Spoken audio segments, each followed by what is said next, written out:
Welcome to the Target Report. I'm Rod Bristol, and with me today are Michael Wurst, who is a fellow Graphic Arts Advisors Director, and our special guest, Stewart Emerson, who is the President and CEO of SupremeX, headquartered up in LaSalle, Quebec.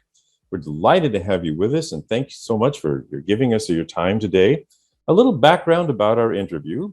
At Graphic Arts Advisors, we were given the assignment of bringing Vista Graphic Communications to market, and the successful acquirer of that business was SupremeX. So today we're going to talk about that deal, how it came together, and some of the unique things that were part of the structure of the deal, because one, SupremeX is a Canadian company, as I mentioned, and two, a publicly traded company. Stewart, can you just tell us a little bit more about SupremeX and its growth and history? We're roughly 11 manufacturing facilities in Canada, 4 in the US. So we are Canadian-centric, as you mentioned, about 900 employees, give or take. We're publicly traded on the Toronto Stock Exchange, generate roughly $220 million US dollars in revenue. It takes me a little bit of math to figure that out because we report in Canadian dollars, but at 220 US, it makes us a micro cap, or certainly a very small cap, and reasonably profitable with adjusted EBITDA margins in the 19 to 20% range, which, you know, with other public printing and packaging companies is kind of at the upper levels. We do have a lot of envelope DNA in our background. We trace our roots back 100 years in Canadian envelope manufacturing, and in 2014, before we started our diversification plan, we had revenues of less than $100 million US, and 90% of that was in envelope, and 90% of that was in Canadian envelope. So we were very reliant on the Canada Post and the mail stream in Canada.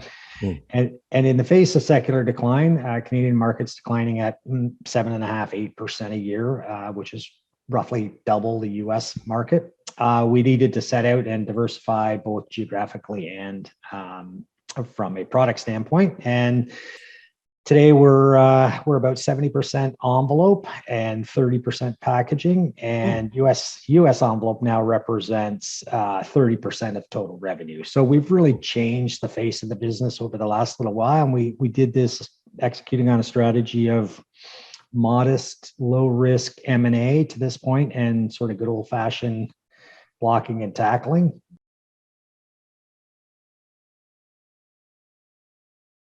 From a target perspective, we're looking for, we were looking for acquiring a beachhead or doing mini geographic roll-ups in folding carton in Montreal. And generally we set out looking for very specific targets. From a target's perspective per se, we're looking for companies that are well-run, that have a strong culture.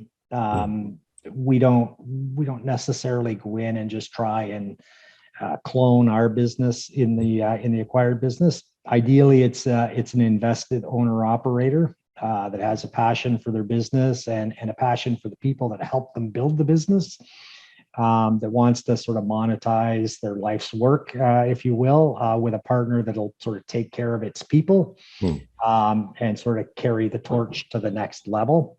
I think that's, we don't look for companies that, we're going to get in this big bidding war for, and it's, we're looking for buyer or sellers that are trying to optimize rather than maximize in a lot of cases. And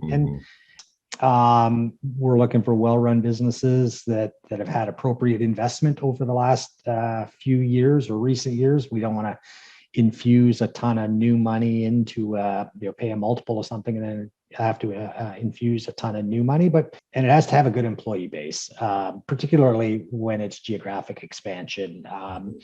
It's a long way from Toronto, and it's even Indianapolis, sort of the crossroads of America, they tell us. But even I was in Indianapolis last week, and even getting there is a full day of travel both ways.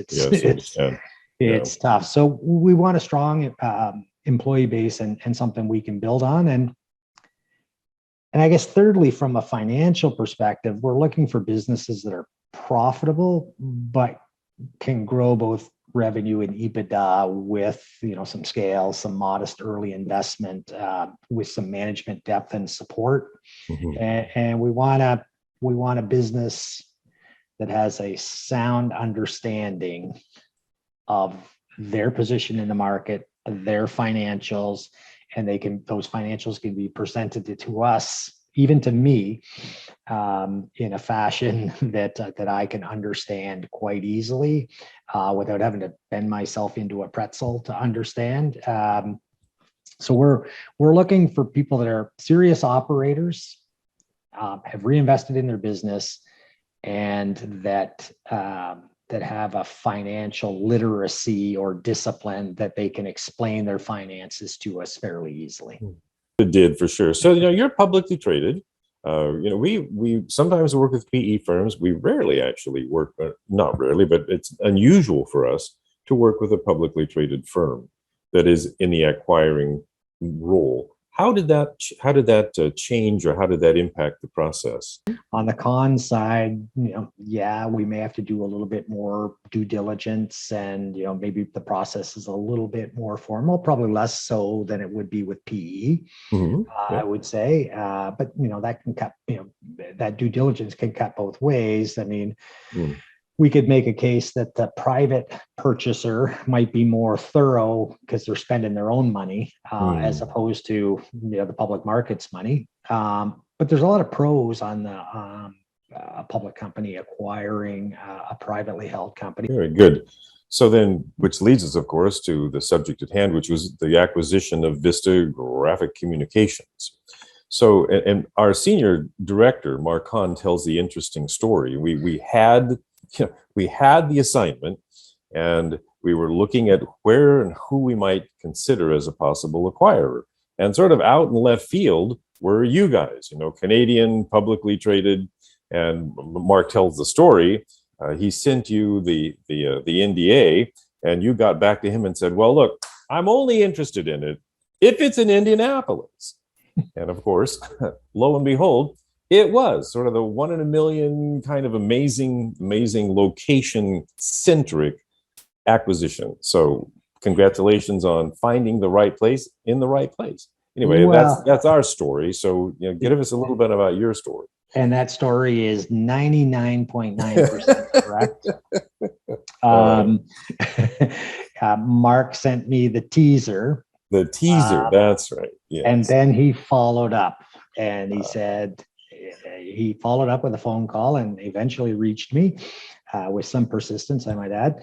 And that's exactly how it went. I said, I'm not looking for a small folding carton company unless it's in Indianapolis, because we were looking for additional capacity in the Midwest to support existing revenue and provide some growth in our e-commerce packaging business. And that sort of corridor at the crossroads of America, Indianapolis, Columbus, Louisville is a hotbed for e-commerce. And we have some IP that is applicable through the United States Postal Service, but not through Canada Post. So the vast majority of what we were making in Toronto and Montreal was coming right into that backyard, and it didn't make sense to add capacity in Toronto or Montreal. And we had ordered some new equipment, and we were going to tuck it into our envelope plant in Indianapolis.